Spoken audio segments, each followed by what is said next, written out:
Ohio, good morning mga kamamshis in Japan! For today's video nga po ay mamamasyal tayo dito sa Mega Max. Ito nga po ang isa sa malaking bilihan ng mga furniture. Naiirita nga po ang inyong kapapshi sa aming lumang sofa. Kaya po, hahanap nga kami ng bago na maipapalit. So, ito nga dito sa unahan, pagpasok sa entrance, nakabungad nga itong mga sale na sofa. Tingnan nyo naman mga kamamshis. Ito nga agad ang nataypan ko na pwedeng ipalit sa luma namin. Kasi nga, napaka-cute niya at mukhang matibay. So, naglibot-libot pa nga po kami para magtingin ng iba. Kaya nga lang po, medyo pricey na nga po. May kamahalan na nga yung mga nandito sa bandang loob. Ayan, nakita nyo naman at sobrang napaka-bulky nga po nila at hindi naman to babagay sa aming sala. Hindi naman siya ng bahay natin para naman ganitong bilihin mo, aba. Huwag kang ambisyosa. So, eto nga at lumibot-libot pa kami para lang din panglibang-libang at magtingin pa nga ng mga magagandang sofa. Ito nga, nagbibideo ako at nakita ko to si panganay, papis-pis pa. Bakit kaya? Akala niya siguro pinipicturan ko siya. Apakamamahal nga po ng mga sopa dito. Pero dati nga, dito kami nakabili ng sopa namin at ilang taon din namin yun nagamit.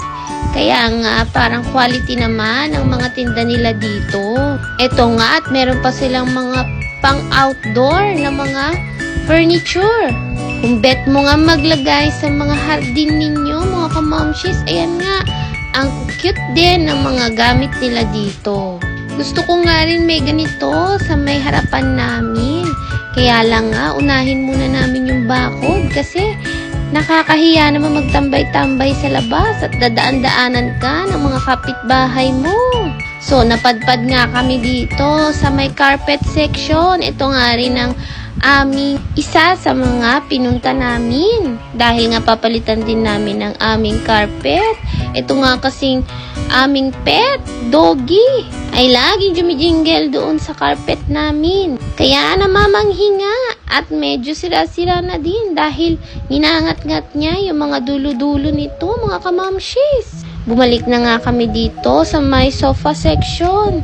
Ito nga talaga ang nagustuhan ko. Sabi ko nga, ito na lang ang bilihin namin. Nagkasundo naman kami ni Papshi nyo. Dahil bet niya nga din to nung unang kita niya. Very comfy nga din po siya. At comfy din ang presyo. Alam nyo na. Kaya kahit mura nga ito, pero quality naman po. Ayan nga, may dumaan na tao, kaya nahiya naman ako. Nilipat ko ang camera dito kay panganay. Feel na feel niya nga rin po yung sopa na yan. Andito na nga po tayo sa bayaran. Ako nga ay lumayo-layo at ayokong makita ang presyo. Kaya pinabayaan ko na nga ang inyong papshi. Bahala na siya dyan sa bayarin.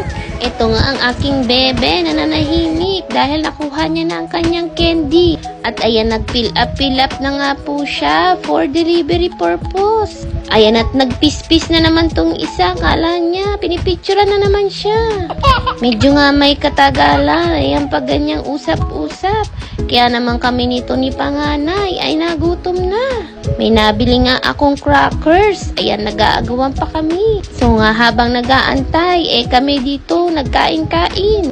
Akin nga itong crackers, pero parang kala mo siya yung bumili. Parang ayaw ako pakainin. Sabi ko nga, paisa-isa lang ang kain. Pero ayan, mukhang gusto niya nga lahat ubusin. Sa mga nagtataka nga po kung bakit ganito ang aking panganay, siya nga po ay special child. Siya po ay may Autism Spectrum Disorder or ASD. Kaya naman kahit big boy na siya, parang baby pa rin. Hindi nga rin po siya nakakapagsalita ng maayos dahil nga po sa kanyang disability. Ito nga mga kamamshi, ipakita ko sa inyo. Itong nabili namin. Ayan, nandyan nga sa basket ang cortina para sa kwarto ng aking bunsoy. Ito nga at jama nga ito, kaya tanggalin muna natin. Ayan nga po ang carpet para po sa sala namin at ito po ang doormat para naman po sa genkan or sa may main door. Yan lang naman ang mga napamili namin at yun nga pong sopa na i-deliver pa sa bahay namin. Ito nga po't nagutom na nga kami ng tuluyan dahil nga po mag-aalas 2 na rin ng hapon. Malapit nga din itong Mega Max dito sa restaurant na Big Boy. Nakita nyo nga si Kuya Big Boy, parang hindi naman Big Boy. Para siyang unano. Char. Ang Big Boy. Ito ang mga Big Boy. May Serena na.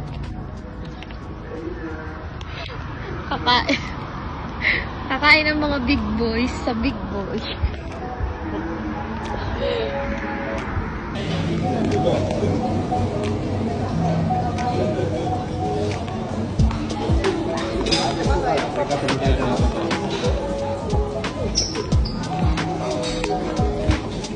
Isha. Beautiful.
Ay, may Java rice. Kulang nga ang pagkain kung walang kanin. Kaya kumuha na nga kami dito. Eto nga at meron silang white rice at Java rice. So, pinili nga nito ni panganay. Java rice. Friend pala guys siya.